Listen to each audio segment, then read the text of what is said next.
You were reviewing a 76-year-old man in the cardiovascular clinic. পেশেন্টের history হচ্ছে তার আগে থেকে কনজেস্টিভ হার্ট ফেইলার আছে এবং সে ডিফারেন্ট কিছু মেডিকেশনস পায়। রিসেন্টলি পেশেন্ট খুব ডিজি ফিল করতেছে, ব্লাড প্রেশারটা 98/62 মিলিমিটার মার্কে, তার মানে ডেফিনেটলি তার ব্লাড প্রেশারটা আসলে ফল করছে। সো এই জন্য আসলে ডিজিনেসটা হচ্ছে। এখন এই ডিজিনেসটা কমানোর উপায় কি? আমরা এমন ওষুধ উইথড্র করবো যেটা তার ব্লাড প্রেশারকে আসলে একটু হলেও উঠাইতে হেল্প করবে। সো এইটা হচ্ছে আমাদের কনসিডারেশন।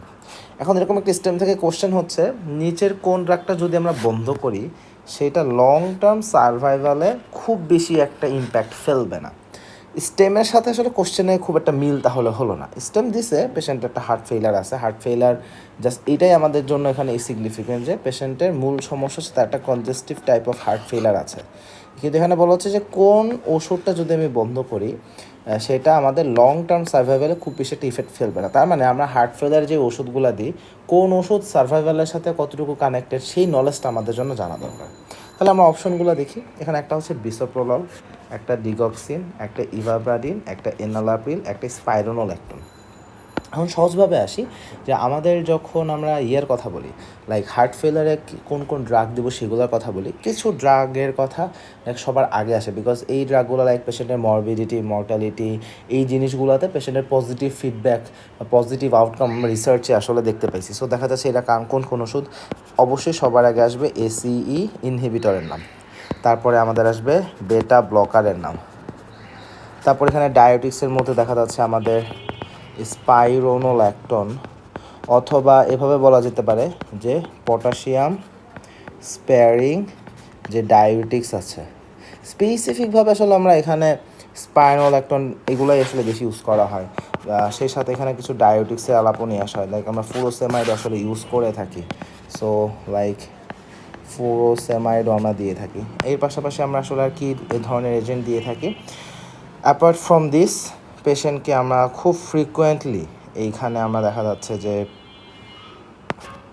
SGLT2 ইনহিবিটর দিই। এখন একটা প্রশ্ন আসতে পারে, সেটা হচ্ছে হার্ট ফেলারের পেশেন্টে এই SGLT2 ইনহিবিটর কাজকে, এটা তো আসলে আমরা ডায়াবেটিসে দিয়ে থাকি। উত্তর হচ্ছে বিভিন্ন ট্রায়াল থেকে এটা আসলে মোটামুটি প্রমাণিত যে হার্ট ফেলারের পেশেন্ট আসলে এখানে বেনিফিটেড হয়। কীভাবে বেনিফিটেড হয়?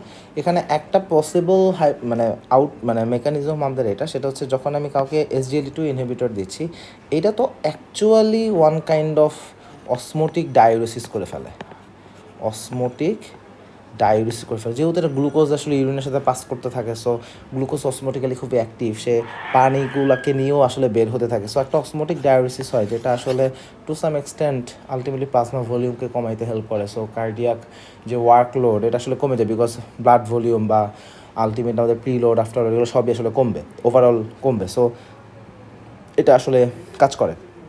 আরেকটা আমরা আসলে যেটা করি নেপ্রিলাইসিন ইনহিবিটর, আমরা নেপ্রিলাইসিন ইনহিবিটর আসলে ইউজ করে থাকি। সো দেখা যাচ্ছে একটা হার্ট ফেলারের ক্ষেত্রে এই ড্রাগগুলার ইম্পর্টেন্স সবচেয়ে বেশি। এখন কথা হলো যে এখানে কোনটা least impact on long term survival. তাহলে বিসোপ্রোলল তো অবশ্যই ভেরি ইম্পর্ট্যান্ট, এটা তো লিস্ট ইম্পর্ট্যান্ট হবে না। Enalapril very important, spironolactone very important, এগুলো একদম এই গ্রুপের মধ্যে আসলে পড়ে যায়, তাই না? সো এইগুলো আমাদের আসলে মর্টালিটি সব জায়গায় আসলে খুবই ইম্পর্ট্যান্ট ইফেক্ট আসলে থাকে। তাহলে আমার এখন কনফিউশন হচ্ছে এই দুইটা নিয়ে, আসলে কোনটা এখানে, একটা হচ্ছে ডিগক্সিন, একটা হচ্ছে ইভাব্রাডিন। ডিগক্সিন আমরা আসলে ফার্মাকোলজিতে কিন্তু সবাই পড়েছি যে ডিগক্সিন আমরা হার্ট ফেলারে ইউজ করি। এটা কিভাবে কাজ করে আমাদের কাছে এটাও ক্লিয়ার যে intensity of the cardiac muscle contraction সেটাকে সে বাড়ায় দেয়, রাইট?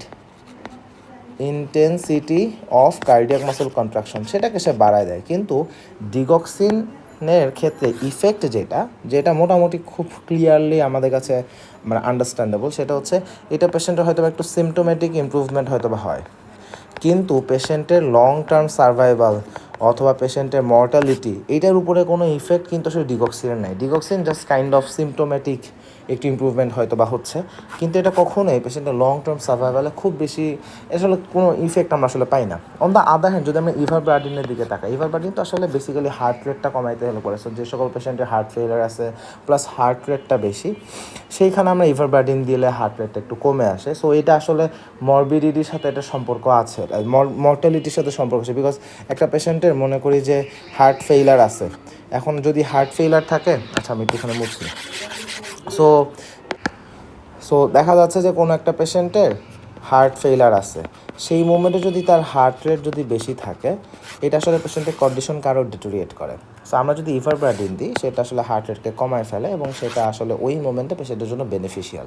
আদারওয়াইজ হার্ট রেট বেশি থাকলে পেশেন্ট ওখানে দেখা যাচ্ছে হার্ট রেট বেশি, হার্ট ফেলার আছে, এখান থেকেও পেশেন্ট মারা যেতে পারে। সো মর্টালিটির উপরে যদি হিসাব করি, এটা আসলে টু সাম এক্সটেন্ট এটা আসলে ইম্প্যাক্ট আছে, বাট ডিগক্সিনের একদম এটা ওয়েল প্রুভড ইনফরমেশন যে এটা আসলে মর্টালিটির উপরে কোনো ইফেক্ট নেই। এটা সর্বোচ্চ একটা সিমটোম্যাটিক রিলিফ বা একটু সিমটম বেটার হয় বা একটু সেফ বেটার ফিল করে, বাট এটা আসলে দিন শেষে মর্টালিটিকে খুব বেশি একটা ইম্প্রুভ করে না, এরকম কোনো আমরা পাই না। সো জাস্ট সিমটমটাকে সে রিডিউস করে। সো ডিগক্সিন যেটা করে সেটা হচ্ছে সিমটম রিডিউস করতেছে, বাট মর্টালিটির উপরে কোনো ইফেক্ট নেই। So the correct answer will be digoxin.